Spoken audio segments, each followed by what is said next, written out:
Welcome Okay, to there it the is. G Like, Spot Podcast. so like the second the timer went on, my screen went blip. Oh, that's not good.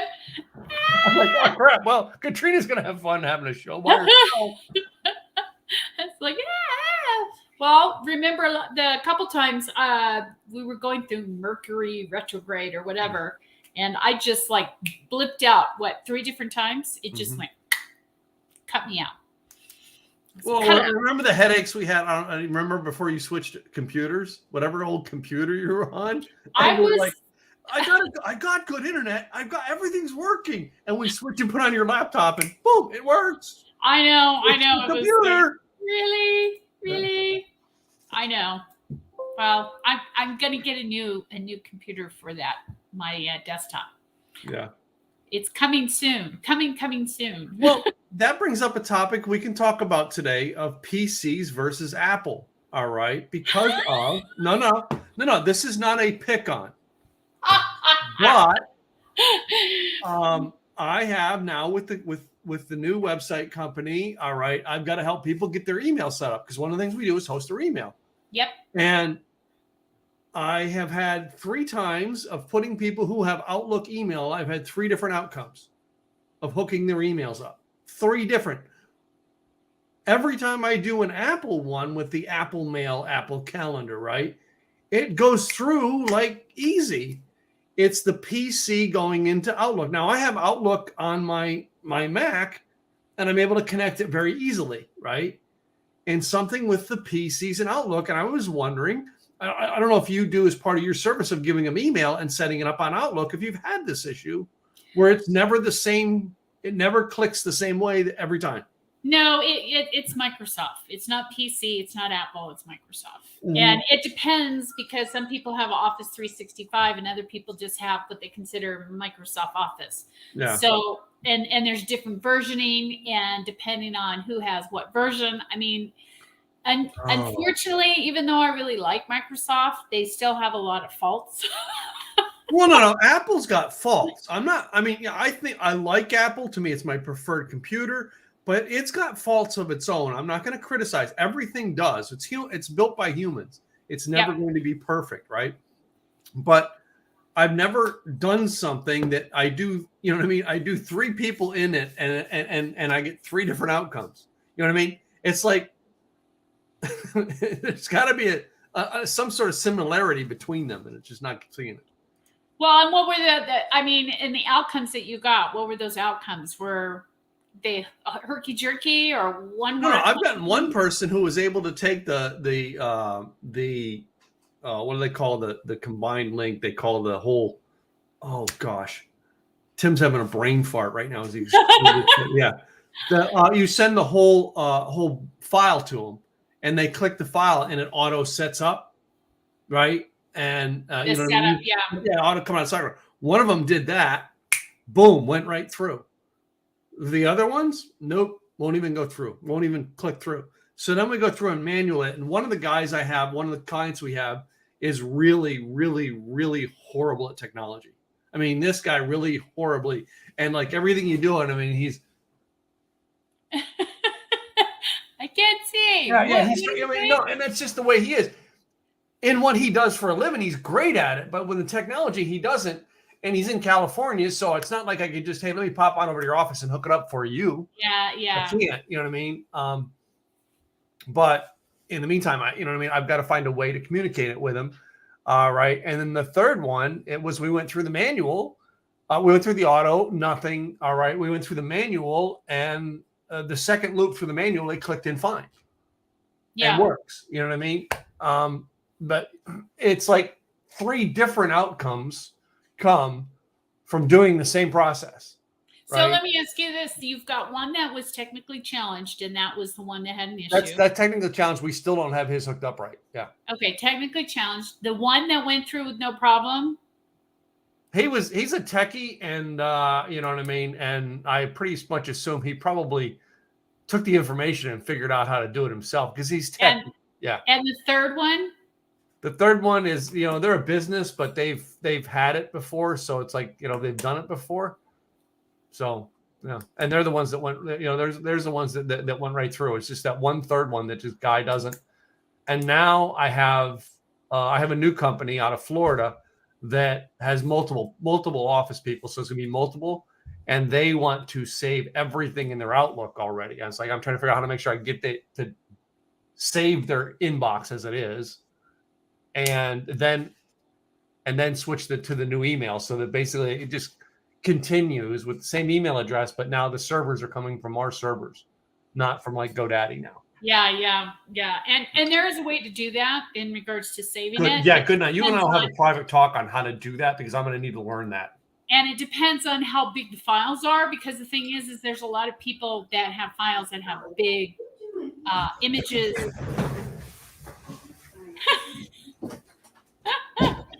Momentarily. Sorry. That's okay. People came home, so there's going to be noise out there.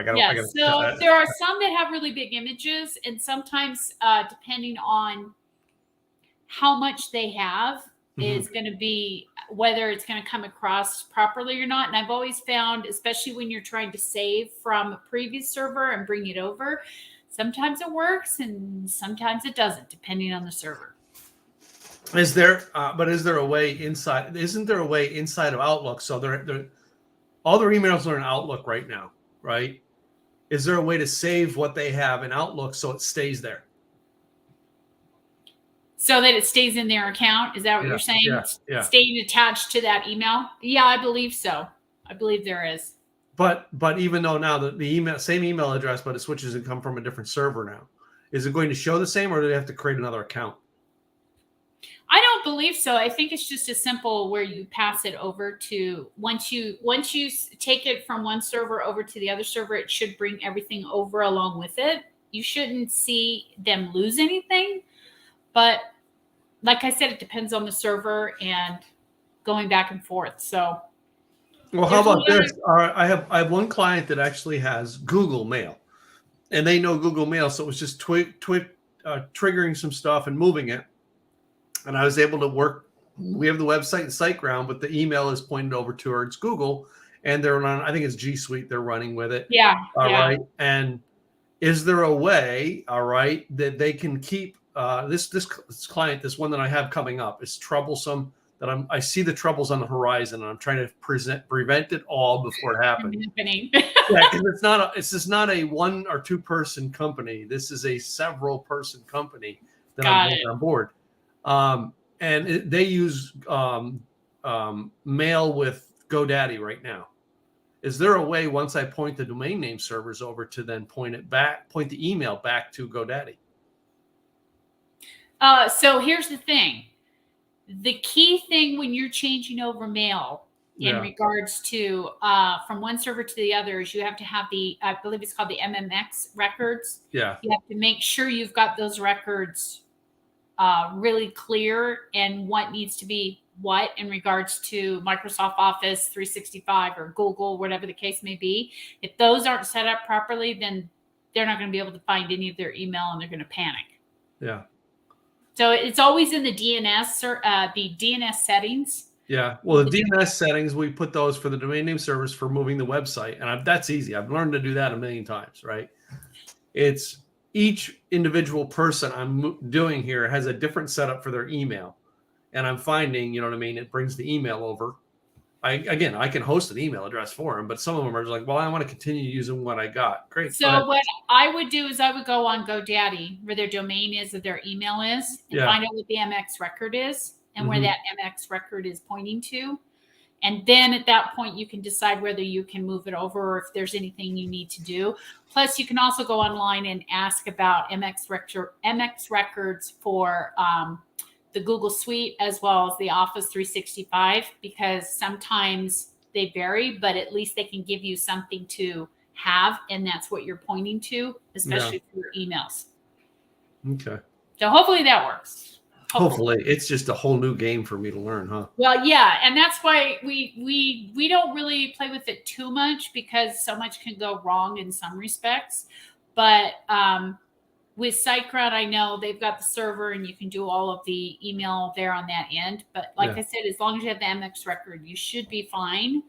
as long as you've got all that set up on the other host that you've got, or the server.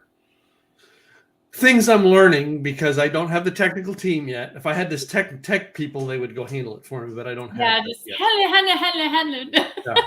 Yeah. Let me call. I don't have my own IT support yet. I am IT support. Yes. Yes. Well, I'm the IT support not only for myself but also for my husband. So. Yeah. And the whole house. I'm the IT support. My sister will even call me. I've got nephew and I've got cousins that'll call me. Hey, how do you do? And how do you do? It's like, I'm not getting paid enough for this job. Yeah, I know. Yeah. No. I have a friend who's like this. I had this young lady who's signed up for my email list. Has come to my events. Right. She doesn't invest in anything that I offer to sell, but texted me because she doesn't live. I think she lives like 7 to 10 miles from here. She goes, I live in Frisco, and I'm in the other side of Little Elm. So it's about 7 miles, maybe at most, between our houses. And she goes, do you think maybe you can come over and look at my internet? Because I don't have it strong enough to broadcast, to do a show like you and I are doing. And I'm like, sure, we will. And every time like she texts me that she's available, I'm like, I'm sorry, I'm working. I got clients now. I can't leave my office and drive 7 miles now. Right. But the availability I have to go do it. I'm not available then. I'm like, well, Well, and if she hasn't, so here's the thing, this is kind of a one-off that you can do for your business, that if somebody actually wants you to come in and help you with something, that's going to be $150 an hour. Yeah. And I know the first 150, you're cheap. Minimum of 1 hour. Yeah. And then you go from there. All right. So, all right, I have to do this. All right. I showed you, but I have to do this because I have to bring this up first. I promised this girl I would do it first. All right. I joined Master Networks, which is, a networking company that I investigated it for a long time before I would ever do it. But considering doing the website company, I went and joined. And last week I had 2 great meetings around people who are great, synergy to help with my business. One of them is a photographer and one of them was a video guy. Mm-hmm. All right. And I'm already looking to do stuff with both of them. And the photographer, we had a great long conversation. And really, I mean, she's a great girl. All right. She's just a fun loving, energetic, full of energy type girl.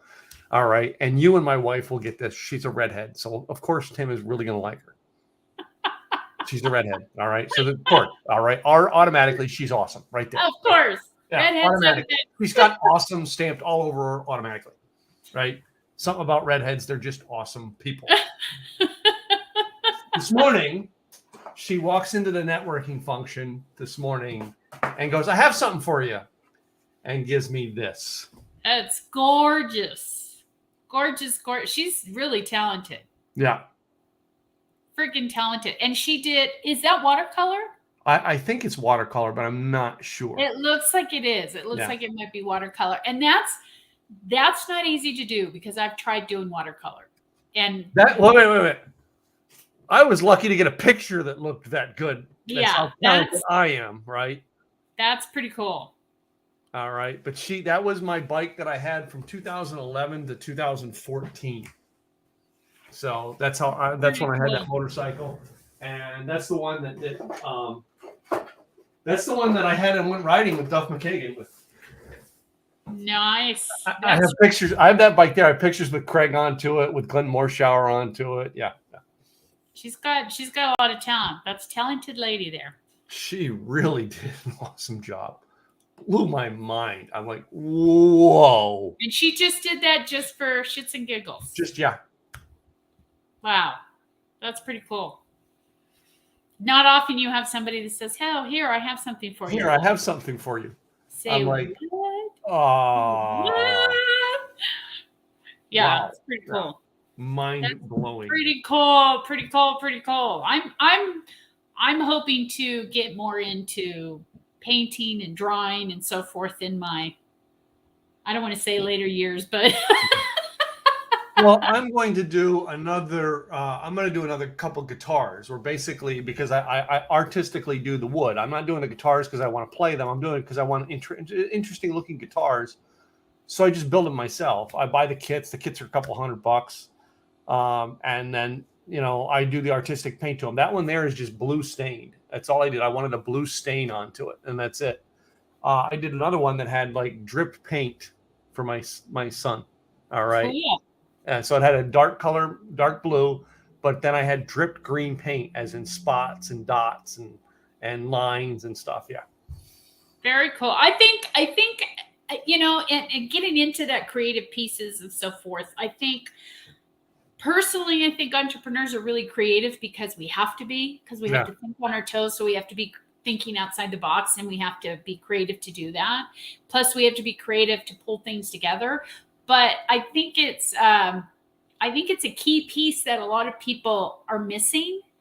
I think in life in general is we don't really take that time to be creative for ourselves, whether that be drawing, coloring, whatever that looks like. I think sometimes we need that piece of our brain to kind of hone in the other side as well, because they say, you've got your right and your left. I believe the left side is the creative side, the right side is the logical side.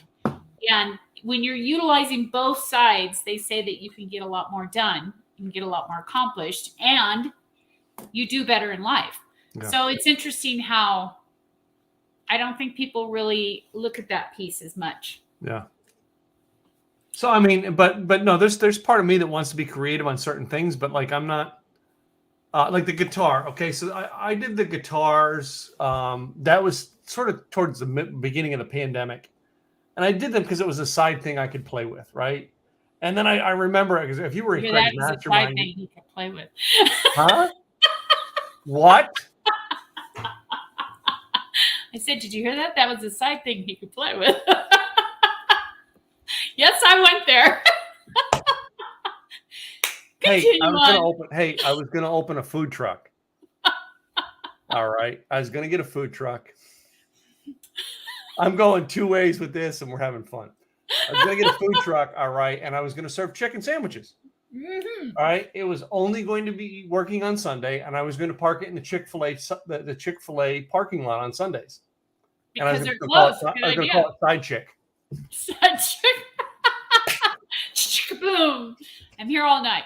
Pay your waiters anyway. Yeah. All right. And did you see the picture? Did you see the picture of King Charles's wife, Camilla? With the crown, all right. And someone actually took it and made a meme out of it. To all the side chicks in the world, here's hope for you. Oh my God. Anyway. And they always, I don't know if you've seen the one meme where they say, evidently he likes women that look more like his horses. And they showed a picture of his horse, and they showed a picture of her. It was horrible on her, but it was this whole meme saying that evidently he prefers women that look more like his horses. A horse is a horse, of course. All right. So what were we talking about? So during the pandemic, I do the guitars, and I remember when I did it, I thought, hey, I'm going to make a business out of this, and I'm just going to do an art thing where I'm going to do 11 guitars. I remember I was going to call it up to 11 guitars. I only create 11 of them.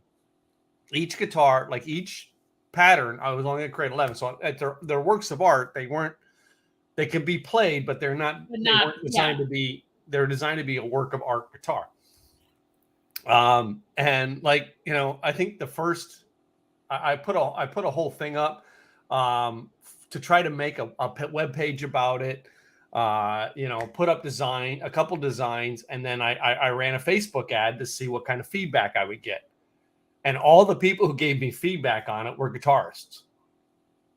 Oh, this is horrible. Oh, this is a kit. Oh, it probably doesn't play. Well, these people should just go buy a real damn guitar. And I'm like, it wasn't meant to be a guitar. It was meant to be a piece of art. You didn't read what I read. They didn't read the fine print that this is a piece of art.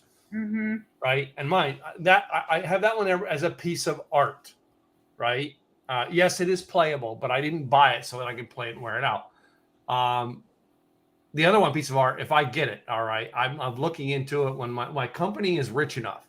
All right, that one will be replaced with it. As close of a replica as I could get of Eddie Van Halen's guitar. And if I can buy one of Eddie's actual guitars, I will. Those are expensive. Yeah, they're expensive, but again, uh, Eddie's looked like a piece of artwork, but Eddie was building it so that he could play, so it was able to be played the way he wanted to be played. Yeah, yeah. And And that's and a piece and of this artwork. is also a good lesson into the fact that your audience that was looking at it was not the audience you wanted to No, be looking at it. no, It no. was the wrong audience. Yeah. So So anyway, that's a so good lesson. I didn't move forward with that as a business, but I was still like, oh, it's an art. I can play with it. It was still fun to do, right?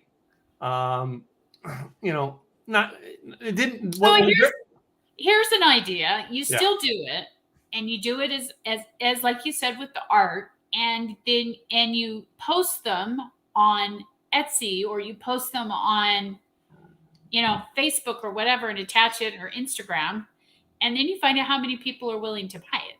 yeah. Well, that's what That's your Terry audience. Harden said to me. She said, if you do it, you make, like, I'm making 11. The person you're doing it for gets number one. Yeah, and they give a Right? certificate saying this is number Certificate. one This is by one of 11. this All right. is where the inspiration came from, so on Yeah, and so yeah. forth.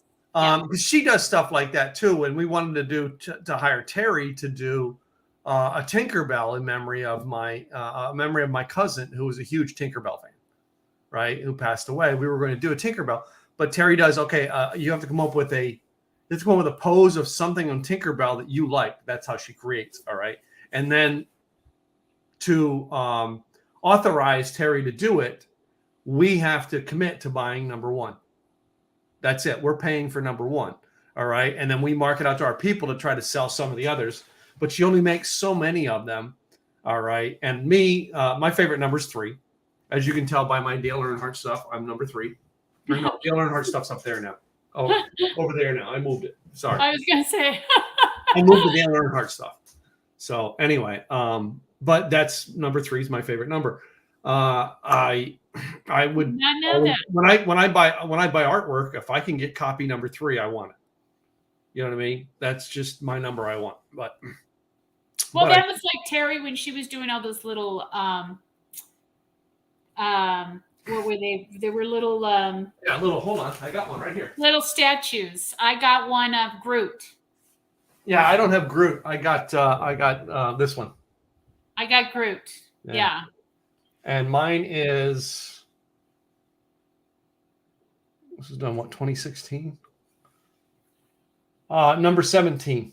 Yeah, I think mine, I can't remember what the number of mine is, but mine is Groot. Yeah.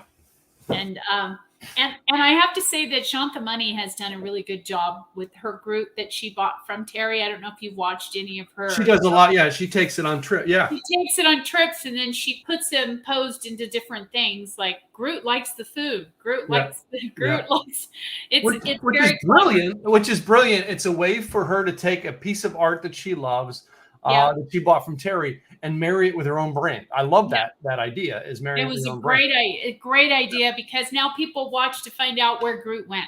Yes, exactly. So it's like us. We're doing like, I'm doing my whole Instagram thing is about the chickens right now, right? Because we got 6 chickens, and what's funny is people think like, oh, Tim, you're really into these chickens. I'm not as much as my brother is. My brother, who's staying here, he, number one, the small container we had, he took that container out and he took boxes and he built this big ass box for the chickens to run around in. And then he built a tunnel for them, and he put a mirror in for them. And then Gwen and I last weekend, we ordered what's going to be the chicken coop to put them in outside. And the chicken coop arrived day before yesterday. And Gwen's goes, oh, well, we're going to put that together this weekend. I'm like, yeah, we'll do it this weekend, right? My brother, he couldn't wait. He pulled it out of the box yesterday. We had it leaning against the wall. And he says, hey, we can put this together today. We can put this together today. Finally, when I was done work yesterday at like 6:30 p.m., I went out and I said, okay, now I'm available. Okay, come on, let's go put it together. Let's do it. He wanted to put it together. He was more excited to put that chicken coop together than I was.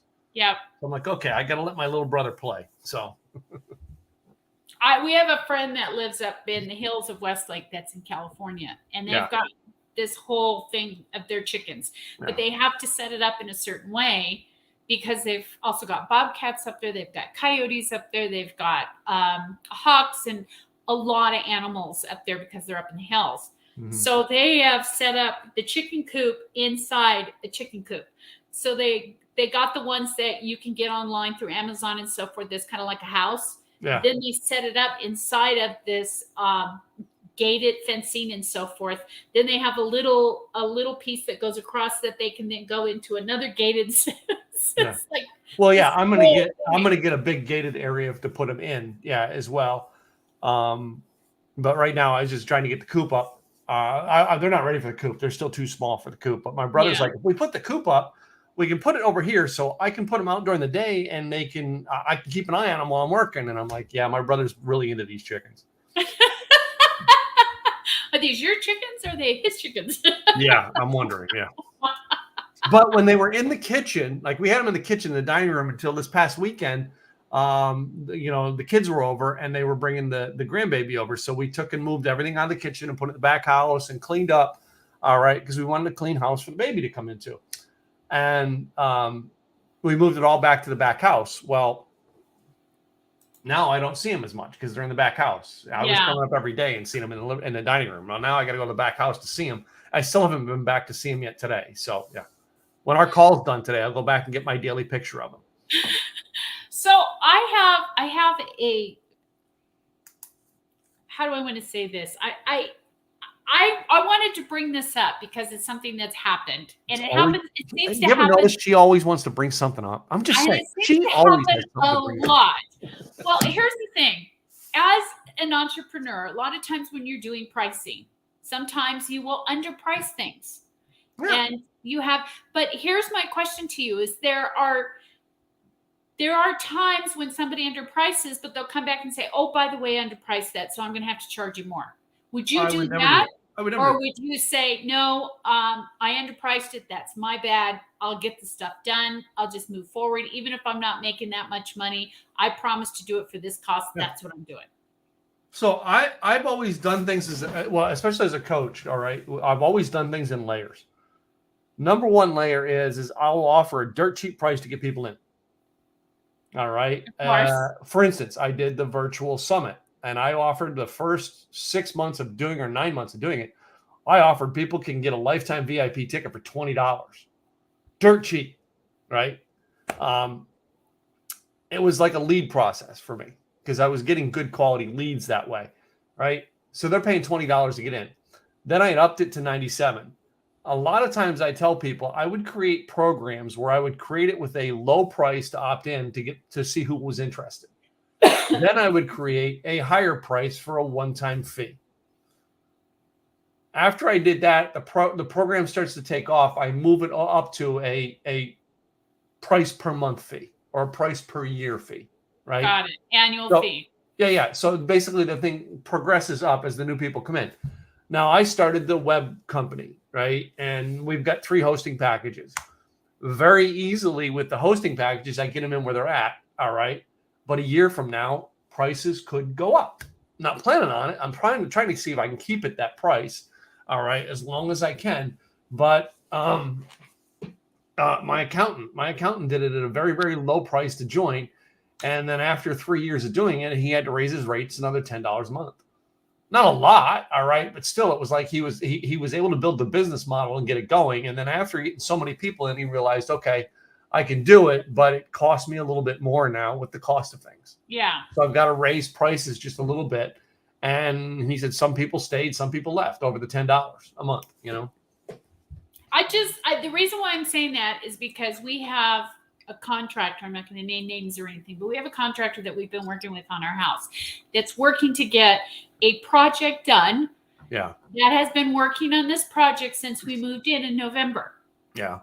It is still yet to be done. I had fired that contractor by now. Here's the thing. We've been promised one thing after another and going back and forth with builders and so forth. But needless to say, he keeps stating, well, I underbid this and I'm blah, blah, blah, blah, blah. And I keep telling him, listen, I'm a business person too. There are times you underbid things.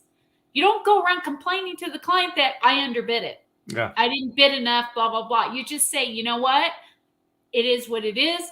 My goal is to get this done because I have integrity, like something that Tony always talks about. I have integrity. I'm here to get this project completed. But yeah, have you given them all the money yet? oh no. We've given the builders the money, and the builders have given him enough money to get the material. And then as he finishes it, then he gets more money. He gets paid, yeah. But he hasn't gotten all of the money. But regardless of the fact, he keeps saying, well, I underbid this job, so blah, blah, blah. Well, I underbid this job. And it's like, dude, that's your problem, not mine. Is he hired by you or hired by the builder? He was hired by the builders. So, you know what I mean? You know what I mean? Frustrating. Your beef is not with him. Your beef is with the builder. And that's what you got to go back to the builder. We've been going back and forth. And I even told the builders at this point, if this doesn't get done, it's supposed to be done on this Friday. If it doesn't get done, do we have a plan B? Because we're not doing this. Yeah. He said, yes, we have a plan B. Yeah. Because I'm just saying this because I run into this a lot, especially with clients that will say, well, I was working with this web designer and I started telling him this is all the things I want. And he gave me one quote. And then as we were moving forward, he said, well, that's going to cost more because of A, B, C, and D. Yeah. But yet he didn't tell me that up front. He gave me this quote, told me that's what it was. And now he keeps adding pricing, or now he keeps adding this. So that's the reason why I was asking that, because it seems to me that if you're going to quote a price, you stick with that price. Yeah. I've got, I have one client that I wished I wouldn't have quoted the price I gave, because I realized that when I opened the can of worms, that there's a lot to it. Yeah. And I should not have taken the client on.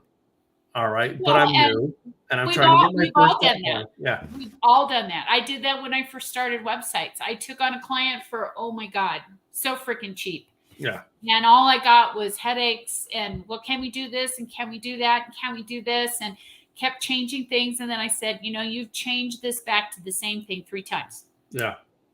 No, yeah. Here's the first one. Here's the second one. Here's the third one. Exactly the same. And you keep changing it back to the same thing. That's the other thing I was going to ask you. All right. And maybe this is good for business for people. How set are you when you take on a new client with your contracts? Well, the thing is when I first started, I didn't really believe in contracts because I thought, it doesn't make sense. And to me, it didn't make sense at the time, because when I say contract, people were like, oh, I don't sign contracts. They were just turned off. But as you go forward, you want something in place. So not just to protect yourself, but also to protect the client by saying, this is what I plan on doing. This is the scope of the work that's going to happen within this contract. And this is the time frame based on if I get all the information from you in a timely manner. Otherwise, it can extend the time. So I've added a lot of different things to my contract as I've learned over the years. And the biggest thing for webmasters, especially when they first start out, is people will come in and they'll say, okay, I want to change this. Okay, now I want to change this. Okay, now I want to change this. Okay, now I want to... And 6 months later, you're still working on this freaking website and you're not making any money now because you're still working on it. So what I do is I say you got three changes, 3 revisions that we can put in. That's it. Mm-hmm. Once we've hit that 3rd revision, it goes live. It is what it is. So you have to make sure you've got all your revisions. 3 revisions. That's it. Because a lot of times, especially with a website, it can be pulled out so much because now they're saying, oh, well, I wanted to change, but can we change this out? Well, can we So that's what I've put in my contract. You've got 3 revisions. Yeah, we started ours with the idea behind it that we guarantee a working website in 7 days. I didn't say a perfect website. I said a working website. And what does that contain? And what does a working website needs? 3 things. A place to tell people where you are. Where to find you. When they get there, all right, it tells them who I am. My website tells who I am, what I do, and how to get a hold of me. If those 3 components aren't on the website, it's not a working website. Yes. Do you agree with that? That's what you promised within that 7 days. Now, I always say that, there's always ways to tweak, always things to change. All right. And I said, as long as you keep an open dialogue, you do it. My daughter, I was talking to my daughter this week. As I said, eventually I'm building this company for my daughter and my kids to run, right? And my daughter brought up something to me that really I never thought about. And she said, well, there's one aspect about your company that you've not thought that needs to be out there because it's missing in the web designer's business. She says, you need to have a personal touch company. And that is every one of my clients can text me, right? If they, you know what I mean, as they build the team out, they'll be able to text a team member about their site. And then if they have to do a call, we have to do a call in. The call in person will know how to access everybody's site. You know what I mean? And that's the personal touch. No, well, let me send an email. Let my team in the Philippines answer the email for you. All right. And then we'll get to then they'll refer it to a person on a desk in here, open a work order. No, we're trying to get it to where you've got a person who can deal with your stuff. Well, and that's originally why I was telling people that if they wanted to do their own website, I know that at the time, not anymore, but at the time, GoDaddy had a website interface that was very easy to utilize. They had hosting that was very inexpensive because it included the email, included security, included all these things under one price. Now they're nickel and diming everybody to death. Yeah, now they know. That's the other thing is I wanted a one-stop shop. They're nickel and diming everybody. So that was where originally where we would send people and say, this is the best place because they have great customer service 24/7. Not the case anymore. Nope. And I think as web businesses get bigger, they find that they're pushing more onto their team. Yeah. But the nice thing that I like, even with SiteGround, and I think you've noticed this too, is that you can go on the chat and very quickly you can get your answer, either the question answered or the problem resolved where they've done it for you. Either way, it's done. Yeah. And I think that is that personal touch. But in some respects, though, in regards to personal touch, it just depends on your clients as well, because I found, yes, I answer texts and I answer emails and I do my best to do that. But it got to the point where I was working 24/7. Yeah. And I that's where you have to start building the team out. Any breaks. So I tell my clients, I'm available from this time to this time to help you. If your site goes down for any reason, then by all means text me because that's important. But if it's gone down at midnight and you're not running anything, you're not doing a webinar or anything, and it went down at midnight, we can take care of it the next morning. We can handle it in the morning. Yeah, exactly. So I've learned over the years that your lack of planning is not my emergency. Yeah. But I know what you mean in regards to that personal touch. It's a hard thing to find, not just in the web industry, but across the across the board. And I thought about it because a gentleman I know who does websites and CRM systems for apartment complexes. That's his niche. And we were talking to him, and I were talking at a conference we were at, and we were talking about getting people to answer the phone and relay the message. He says, we got nobody. We can't get anybody on the phone. And I'm like, maybe I should start a call service for you. Right. And he goes, if you do, I got a lot of clients for you. That was his first response. If you do, I have a lot of clients for you. Yeah. But that's the problem. You're hired. Yeah. When someone says that, that means there's nobody in the industry. No. If you do, you're hired. That means like, wait a minute. That's a gap in the industry. That's a gap that needs to be filled. Can I create a business around that? Yeah. And that's and just like I remember a long ago, I'm really dating myself now. Do you remember Earthlink? Yes. Earthlink was one of the top when it came to emails. One of the top. You could call somebody and you could get assistance, you can get whatever you needed. They sold out to a bigger company. And now Earthlink, you don't really hear much about them anymore. Are they even yeah. As far as I know, yes, they are still in business. But the thing that was the most frustrating for me is when, nothing against going overseas to get your support, nothing against that. However, with Earthlink, they had you could tell they had a model where they would take everybody through the same thing regardless of what their issue was. Mm-hmm. So 4 hours later, it's just, oh, so try this. Oh, so try this. So try, I've done that. Can we move to the next thing? Well, I have to, no, I've done that. Move to the next thing. Move to the next. So, and they would go through their little script. And you would spend 4 hours on the phone and be so frustrated by the time you were done. You're like, forget it. I'm done. Yeah. And that a lot of times I think are the problems that a lot of businesses faced is they need a team, but they don't want to pay for a team that's in the United States, so they can get it cheaper. Yeah, they want to get a team in the Philippines or Philippines, India, whatever. India, yeah. And I think my favorite was always when I'd get, hello, my name is Peter. And I'd say, come on, Peter. I know your name's not Peter. So tell me, what's your real name? Okay, which goes to a funny, all right. Gwen and I used to watch Big Bang Theory like you would not believe. Oh my God, I love it. All right, and the episode where they're messing around and they can't get the drone to work, all right, and they're trying to restart it with the flip, twist, all that stuff. Yep. Okay, fine, we'll call customer service, and Howard picks up his phone and dials, and Raj's phone, the Indian in the group, his phone rings. And everybody looks at him, and he goes, it's my cousin.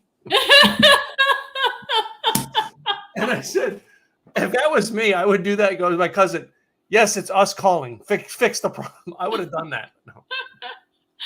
And the cousin, he actually said, Raj actually says on one thing, oh yeah, my cousin's a lawyer, but as you know him, he's Dave from AT&T. Yeah, and it just killed me because he would say, hello, this is Peter. And I'd say, I know your name's not Peter. And then he'd laugh. He'd say, I don't think you can. Hello, my name is Katrina. How can I help you today? Yes. I am from Romania. Mm-hmm. I'm just saying. Wait, you don't sound like you're from America. Where do you live? I live in Tennessee. Where do you live? I'm in Texas. Yeah. I'm in Texas. Really? Yeah, I'm in Texas, right next to the Moscow Kremlin, Texas. Well, I mean, I think this is the reason why. Yeah, what city in Texas? Manila. I'm in Manila. No, that's not. That's Manila in the Philippines. No, it's Manila in Texas. Texas. It's called Vanilla. Vanilla. Vanilla. And I think that's why we've lost so much in regards to customer service. Even when you go into a brick and mortar company, mm-hmm. I mean, how many? Wait a minute. When's the last time you walked into a brick and mortar company and there was a receptionist at the front desk? A Walmart. There's always a greeter. Wait a minute. There's a whole lesson there in business. There's Walmart, the biggest retailer on the planet, and you walk in. What do they have at the front door? A greeter who says, "Welcome to Walmart. Welcome to Walmart. Is there anything I can help you find today?" Now you walk into $1 million business of some sort, all right, and there's nobody there. Nobody. It's crickets. Yeah. You go into a Home Depot. You go into it and you're looking everywhere. Home Depot almost always has somebody at the front now. They've gotten better. Home Depot's gotten better at it. I'm not trying to think if Lowe's has. Target, I can't say that there's someone greeting me at the door at Target. No. But to me, that's something that's lost in business when we think about personal touch. If I walked into your, we used to walk into the beauty salon. All right. There was one lady who just worked the front desk at the beauty salon. Yeah. And say who you walk in and you got to wait for someone to stop cutting somebody's hair to walk up front to talk to you because there's not a greeter. Not anymore. All right. We took that position away. Why? Because it costs too much money to have them now. Mm-hmm. But how much is it costing you by not having them? Yeah, I agree. I totally agree. And that's part of what, when my daughter said that, I'm like, you're right. We need to put that in. We need to put a personal touch because I'm not building this to have 24 clients that I manage myself. No, I'm building this to build a company that has a system that gets people up on the internet fast and maintained. And granted, a lot of people are going to come here, work with us for a year or two. Then they're going to go off to a custom designer like you, all right, and move on. And I'm okay with that. But if they don't get started, that's where I don't like. That was my biggest pet peeve is people don't have a website up. And that's where I wanted to create it. But I wanted to create a system that gets them up so that they're sitting at their they're meeting, all right, like one of my clients, he's having a book launch on the 23rd. I don't want him sitting in his book launch on the 23rd going, oh my God, is my website working? He doesn't have to. All right. And if he goes in, and if he goes on one thing and says it, and as a matter of fact, that client, the weekend his site was launched, his sister looked over the site and wrote back to him, hey, this here's misspelled, here, this, and gave me a list. He sent the list to me. I'm like, I'll have it fixed in 10 minutes for you. Yeah. Yeah. You know, right now it is me running the 12 websites we have, right? But as we grow, I'm trying to figure out what the number is that the person has to handle. So, you know what I mean? One person on the team's handling, say, 12 websites. I think you do what, 14, 16, something like that? So, you know, I mean, you find that sweet spot number to know this man can handle 16 or 20 websites. And then I need to hire another person. All right. You know what I mean? And that's where I'm trying to build it so that it is that personal touch. Well, and part of it, though, too, a lot of times with webmasters is they will pay for somebody to do a website. Mm-hmm. And then they meet somebody at a networking event that's a webmaster, and their website's been up for several years and they want to redo it. But yet, instead of going back to the person who created it, they say, you know, you can do it. Sure, I'll let you do it. Yeah. I've got a client right now that she spent, I don't know how much money she spent, but she said she spent a lot of money to have this person put this website together on MailChimp. MailChimp's not a website. They're not a web hosting company. They are not a website platform, but she spent a lot of money to have this woman put this website on MailChimp. She's got an event coming up and we're having to literally recreate this website because MailChimp, the way it's laid out, it doesn't talk nice with this, it doesn't talk nice with this, and so on and so forth. And she's got a webinar, coming up, and she has to make sure everything's working. So I told her, and she's upset because she spent money on this, and I told her, I'm sorry, but it's not going to work with these things. These hiccups happen because of the system you picked. Yeah. I'm sorry, but it is what it is. It's the system. But she said, I trust her. And that's the problem. People trust these webmasters. They go in and they usually they utilize something that is easy for them to use, or it's something free. Before you go there, I'm using something that's easy for me to use, but it's also a system that is so complex you can't figure it out. Yes. Yeah. Well, so, I'm using one that I think use. Yes. Yeah. Same thing that I think is easy to use, but you yeah, feel exactly. So it just depends on what your learning modalities are. But regardless, I've had so many things coming to me that I've never really heard of and didn't realize that it even existed. And it's so brand new. There's nothing out there saying you can do this or you can do that. There's not even things out there that are, because I know a lot of times when there's new systems out, you'll see people starting to try it, and then they'll have a synopsis, this versus this, or this versus that. Yeah. There's nothing out there right now because it's so brand new that MailChimp's just trying to get into the swing of things. They're trying to do what everybody else is doing, and they're not doing it well. Well, that's all right. There's one thing I'm going to give MailChimp the heads up where they do deserve it. And that's the CRM. No. If you need a CRM to collect email addresses right now, all right, and you don't have a lot of money, MailChimp is a place to get you started. It's the best place to go. You know what I mean? You can move that list later, but it will get you started. I will tell you that right now. Absolutely. But it's not a website platform. Yeah. But with that being said, all right, you can also go to SendGrid. SendGrid offers a free option as well. All right. There's several of them out there that offer that. MailChimp is just the most well-known name. And I think they're owned by Intuit now. So, yes, they are. Yeah. So Intuit owns QuickBooks. Intuit owns MailChimp. Intuit also bought one other thing. I can't remember. It's a calendar piece that they bought as well, but I can't remember what it is. And I know Squarespace bought Acuity. So Acuity is now part of Squarespace. Still, Squarespace was what, you know, I mean, if you remember Square started out as a money transfer app, right? Yeah. And then they tried to buy all this thing.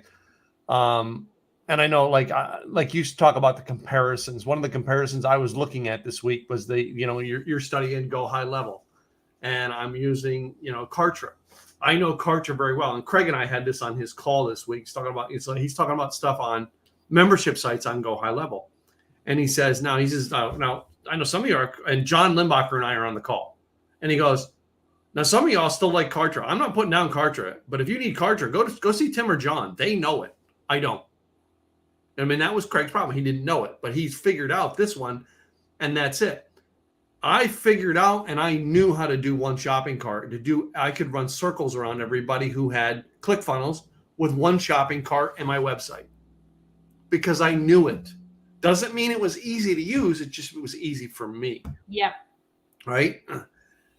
I personally, I'm trying to build the systems out to where I have this system going and the system's working. Then I'm going to add. Someday, yes, I'd like to have a company that builds our own CRM, that builds our own WordPress, theme system Integration. So like I use Optimized Press for my theme, all right, and my page builder. I'd love to create my own one day. That's how Divi started. Divi started because somebody decided they didn't like the themes that were, and they decided available. To start Divi. And now Divi's got their own themes, their own. Well, that's it. And I want to go there. I'm not going to tell you I don't, but right now the budget's not there to create it. When I have the team big enough that can go, hey, great, now we'll hire a research team that can build our own. Yeah. And then we build our own, not build it to sell it to the public. We build it to service our own customers. And that's another hard thing when you're running a business or you're building a brand new business. Is you have all this research you want to do so that you can provide something for your clients the best you can, but you also have clients that you're now starting to work with that you've got to provide things for them. So how do you manage that? Yeah. How do you do the research so that you can make sure you're giving your clients the best you can possibly give them when you're still trying to keep your head above water working with the clients that you currently have? That's why you build the team. Right I now, understand that. Yeah. Most people are not. Yeah. I understand that. But that's the hardest part with a lot of people is they are afraid to build that team because, number one, they're saying to themselves, I can barely pay myself. How am I going to pay a team? Yeah. Or now I'm going to have to teach them how to do this, this, and this. That's going to take up even more time than trying to get them onboarded. How do I do that? How much am I going to have to pay for it? I mean, I only make this much money. How am I going to afford to pay this person when I'm trying to manage all these? I mean, these are all things that go through people's minds. Yeah, I know that goes through their minds. Here's the way that you always do this. Pay the things that are going to make you more money down the road. Pay for them first. Yeah. So that being said, I need someone who'd create websites. I would rather go out and find someone like, I know Katrina's not, but I'm going to use you an example. I would find someone like Katrina who goes, you know what? I could use a job right now.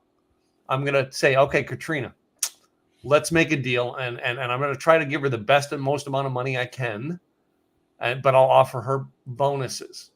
So Katrina, I only can afford to pay you this much, but if you put together, so many websites, I'll give you this much per website to do it extra. Yeah. Now, I know you don't. You have a good business, all right. But if you were in a situation where you need a job, would you like that or like no? Here's your salary per year. I would rather do that with the bonus. Yeah. Because you have more incentives than this is how much you make. That's all you're going to make. Yeah. It's not going to happen anything less, but your work is going to get. Yeah, but your workload is going to increase. In this case here, your workload is going to increase, but you're going to make more money because your workload increases. Exactly. All right. And then like right now, here's what I'm doing. And this is just me. I'm actually putting people together and I'm going to put a piece of ownership involved. And the reason I'm doing that is because I'm trying to build a team with low money. You know what I mean? But I'm going to pay them before I pay. I mean, my paycheck is going to be $100 a month. You know what I mean? I'm paying myself. Yeah. I'm paying myself very little because I'm paying my employees and team first. And that's how Southwest Airlines started. Yeah. They realized that they needed them to be invested in the company. So they literally made them partners in the company. So the stewardesses and everybody that worked on the planes and so on and so forth had a piece of that company. So because of that, they were more into making sure this was going to be success. Yes. Because they all had skin in the game. Yeah. And to me, that's what we need to be doing in companies. All right. And, because I look back on my life. I mean, I remember 2006 and 2007, my take-home pay was $70. Find me anybody who could live on $70 take-home pay in 2006 or 2007. Yeah, not a lot. What? I didn't stay there, did I? And I tell people, there was a lot of things I did without. All right. But I knew what I had to do to get the bare necessities I needed. I didn't need, especially going from owning my own company. I didn't come in and go, well, I need to start as COO, man. It's the only way I'm going to do it. I got to be CFO or something. No. You need me to wait tables? I'll wait tables. You need me to serve coffee? I'll serve coffee. Yep. I mean, and that's the attitude I think sometimes we're missing is, you know what, if that's why I asked you, if you needed a job, what would you take? Yeah. If I need a job, I'm going to take anything. But I'm going to take things now.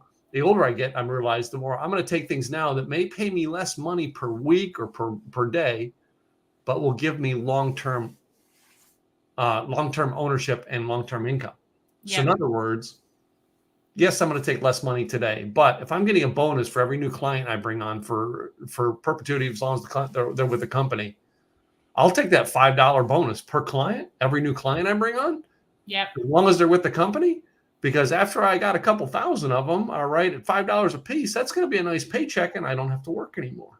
Well, and here's the thing too. There are a lot of business out there, like my husband's business. Mm-hmm. The guys that are at the shop, they get a base pay and they get commission. They get part of the commission for everybody that makes money. Andrew doesn't get a base pay because he's no longer he's in a different way. Different pay system, yeah. But he gets commission and strictly commission. But he's the one who brings in the majority of the money because he knows if he doesn't bring in a certain amount, he doesn't make that much. Yeah. So sometimes, depending on the business and so forth, you can set things up where I'll give you a certain commission on this many people you bring in. So there are other ways you can entice your team, but still that's something you have to work out. And the thing I think that's the hardest part nowadays is trying to find somebody that's willing just to work. Yeah. And I don't know if it's an age group. I don't know if it's a mindset since the whole COVID thing, but it seems. No, it's not. And I've seen this. I actually read a great email on this morning. All right, from this guy Rob, who's part of a newsletter I was signed up to.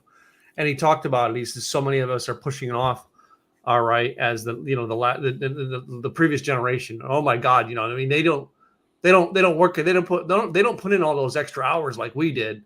And then he says, maybe have you thought about it as a company that maybe you shouldn't be lumping that much work onto one person that they have to put in the extra hours, but you should possibly leave the opportunity for those who want to advance to say, hey, listen, if you'd like to take on the extra workload, we can give you extra bonuses. Yeah. Give them the opportunity. So then it's not the problem of the generation who doesn't want to work. It's the problem of there's people who don't want to work. And guess what? There has always been people who don't want to put in the extra effort. They want to do the bare minimum and get the paycheck. Yeah. And there always will be. Yeah. I don't know anyone like that because like everybody in our house will work ourselves to death to make an extra $10. Yeah. Yeah. And it just depends on how you on how much. I guess it just depends on your living and how much do you want to be in the situation? Are you happy with it? If you're happy with it, then you're happy with it. But if you're not, you're going to do the best you can to get the hell out of it. Yeah. And whatever you need to do, that's what you're going to do. Same way with business. Yeah. You do your best to move forward and build. Anyway, we're at the top of the hour. So you know what this means. Yeah. We have to tell them. First of all, we can tell everybody what we do. Who are you? Tell them who you are and what you do. All right. Because you and I put this show on every week. Yes. So I'm Katrina Garcia and I'm with KG Website Designs. And we help overwhelmed entrepreneurs get a website that works for them and makes them money while they sleep. I like that. So Tim Gillette, Simple Easy Websites. All right. We build your website so you can make more money.